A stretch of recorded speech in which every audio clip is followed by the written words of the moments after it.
I do not see any other alternative in the market right now which simulates the level of difficulty of questions as closely to UPSC as the Abhyaas exam does. I would recommend them to not focus solely on one section. You should focus on each section individually. One thing that will never solve itself without practice is CSAT, which is quantitative aptitude, logical reasoning, and also reading comprehension.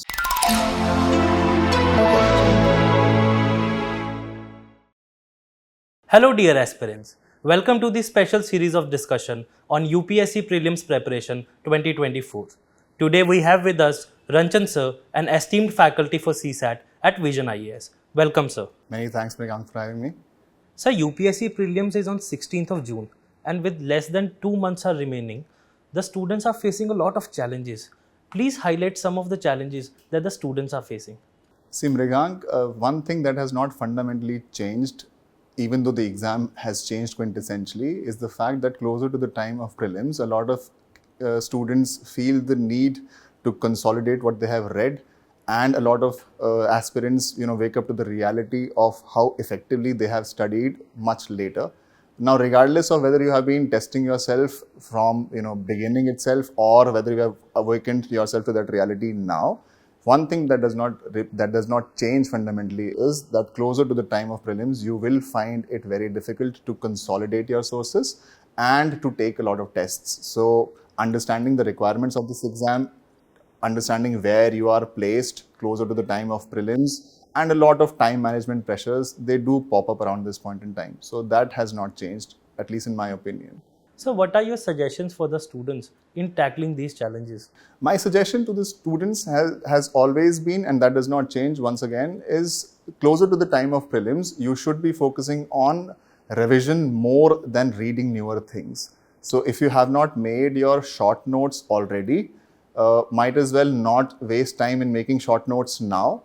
Might as well only spend time in terms of reading the highlighted portions of your notes, trying to read and reread again. But a better way of revising closer to the time of prelims would be by taking as many tests as you possibly can, and not just taking tests for the sake of taking them, understanding as to where your performance is lacking, how have you been dealing with these tests over the course of time, has your trend generally been on the upwards, or have you been declining in terms of taking the test itself.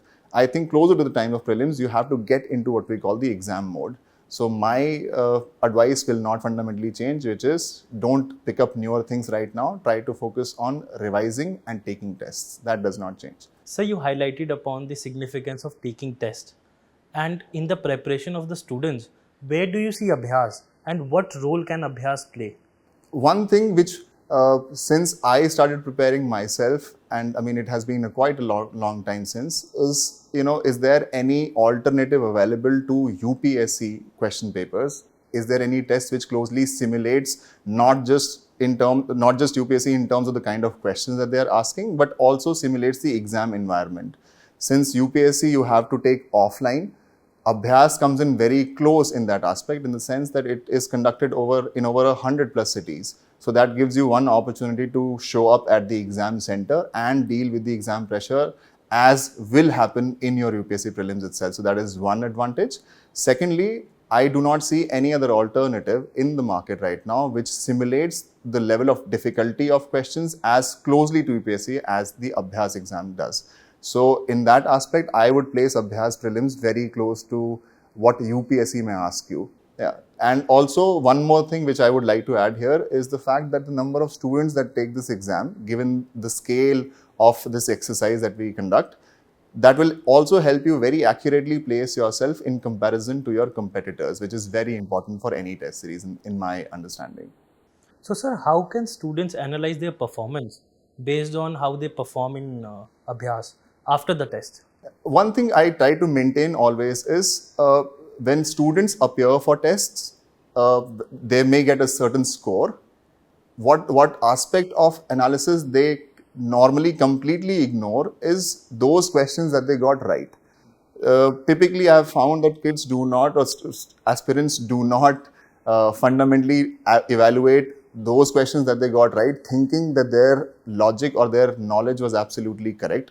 which is one thing that you should definitely avoid. It will take you much lesser time to analyze questions which you have gotten right, but you should always analyze them too, as to what your logic was, whether that logic stands evaluated, was that the exact logic why the question was right or not. Secondly, come to those questions which you, while you were solving those questions, which you would have thought, marking one or the other option over the other one, you would have had some logic in your head. Try to see whether that logic stands validated or not. Did you get that question wrong because the logic in your head was wrong, or did you get that question wrong because it was a silly mistake, or it was something that you just did not know? So sometimes information helps, but a lot of aspirants, I think, chase information too much rather than, getting this skill of taking objective type questions, right? Or, handling objective type questions. I try to, help them understand that you have to build on this skill of taking objective type tests. There is always one or the other method of coming down to the right answer. Eliminating options is one, right? And then eventually a lot of it is also luck. But you have to understand that fundamentally an objective type exam is different from a mains exam. So get into the habit of developing that skill also. Focus on questions which you attempted, which you were rather sure of and did not get right. Understand why did you not get them right. Then focus on those questions which possibly would have been just an informed guess, or a blinder, as I may like to call it. And then see if you got that question wrong because you did not know it, or you got that question wrong because your logic was incorrect. So long as your logic was incorrect, I think that's a good awakening call for you. Typically, I believe those questions that you tend to attempt and get wrong, if you analyze them, the solutions will stick to you longer than those questions to which you got the answers right. So I always tell them to focus much more on analysis of their tests than on the exercise of completing those tests in those 2 hours. That is usually my advice to aspirants. Thank you for comprehensively covering all the parameters, sir. Sir, now coming to the subject-specific strategy. Yes. About CSAT, what we have noticed that in the previous years, CSAT has become a stumbling block for many. It has become much more difficult. And now some has even gone to the extent of saying that it is a real kingmaker. So, sir, what is your opinion on it, and what are the reasons that you see are behind this difficulty level of CSAT? What you have pointed out is absolutely correct. I have been noticing the trends in CSAT for, if I'm not mistaken, around 10 years or so. Closer to the times when CSAT used to be accounted for, CSAT used to be comparatively much easier. Now, since CSAT has been made a qualifying exam, I have noticed certainly in the last 2 to 3 years that they have gradually been increasing the level of difficulty when it comes to those questions. While that being the case, one thing that works to the advantage of students still remains that it is a qualifying exam, and qualifying exam not on the basis of competition. They have already specified what the limit is, which is to say you have to get somewhere around 67 marks. Now 67 marks, ideally speaking, is 28 questions right and no question wrong. Now out of 80 questions, I believe that every year, regardless of how difficult the paper is, you will always find 28 questions that you can get right. That remains a fact. Now, depending upon what kind of an aspirant you are, your strategy may revolve around relying completely on RCs or relying completely on the quant or LR sections of it, or maybe you're good with both or all three of those sections.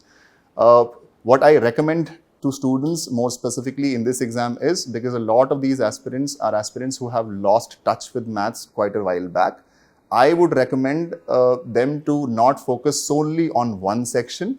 You should focus on each section individually. You should also evaluate your strengths across quant, LR, and also across reading comprehensions, and then have a strategy around test taking. What I mean by strategy is you cannot just go blindly into CSAT expecting questions to get solved on your own. You'll have to practice, and you will have to know a certain way to navigate through that exam, at least get those 28 questions right in the first go, and then worry about whether you have to attempt more questions or not. So my fundamental advice usually remains, which is that you, out of all these, questions, or out of all these general studies and CSAT, one thing that will never solve itself without practice is CSAT, which is quantitative aptitude, logical reasoning, and also reading comprehension. So my advice typically is that you should focus on practicing as much as you can, but more than practicing, you should have a strategy in terms of dealing with the exam then and there. So yes, that is typically my advice. So thank you for sharing your insight.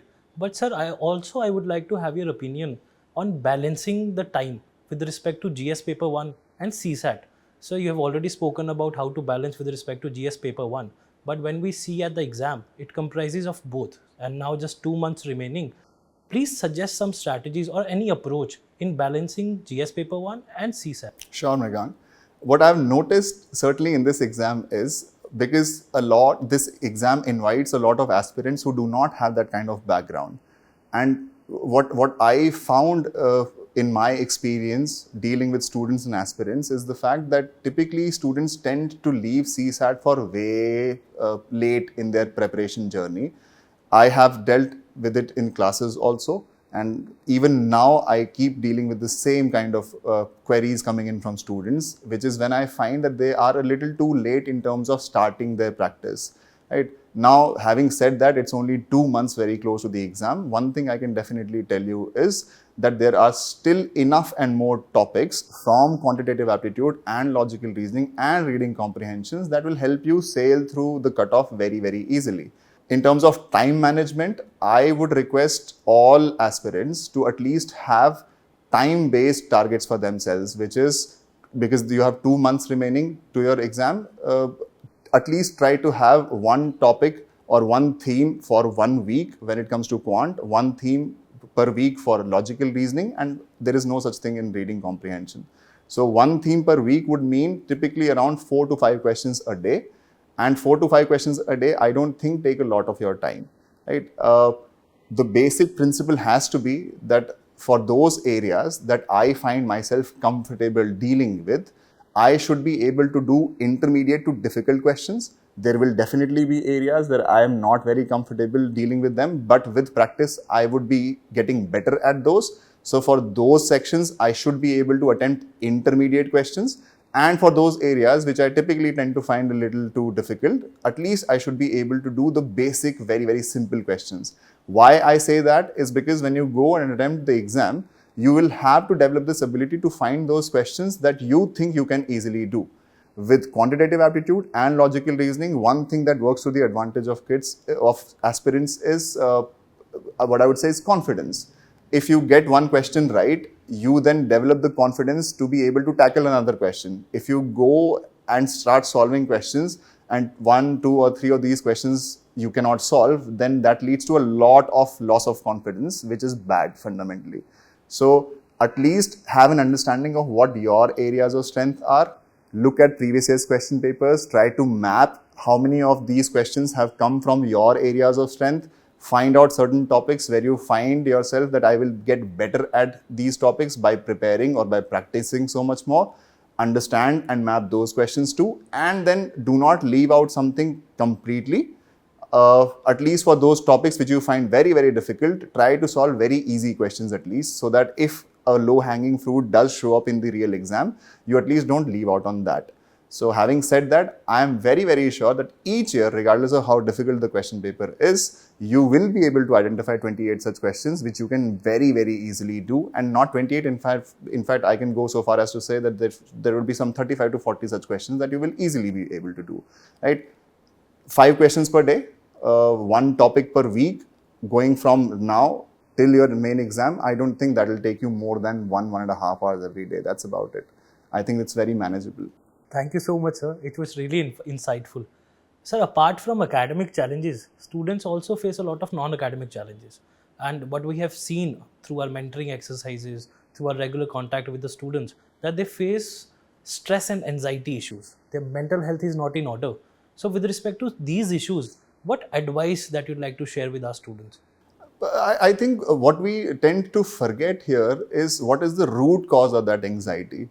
Like I mentioned previously also, there are aspirants who know fully well, for instance, in case of CSAT, taking a very specific case of CSAT itself, there are aspirants who know fully well that they're not very comfortable with quantitative aptitude or maybe a logical reasoning for that matter.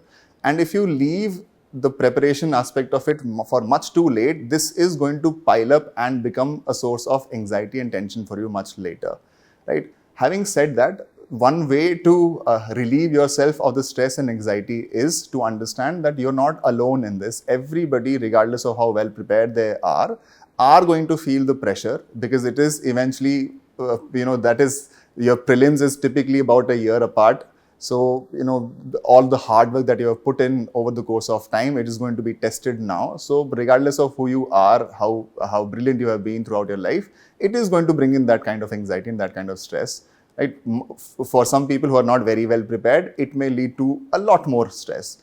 But one way to deal with stress and anxiety is to remain assured that there is always a strategy that will work in your favor, that you can distract yourself.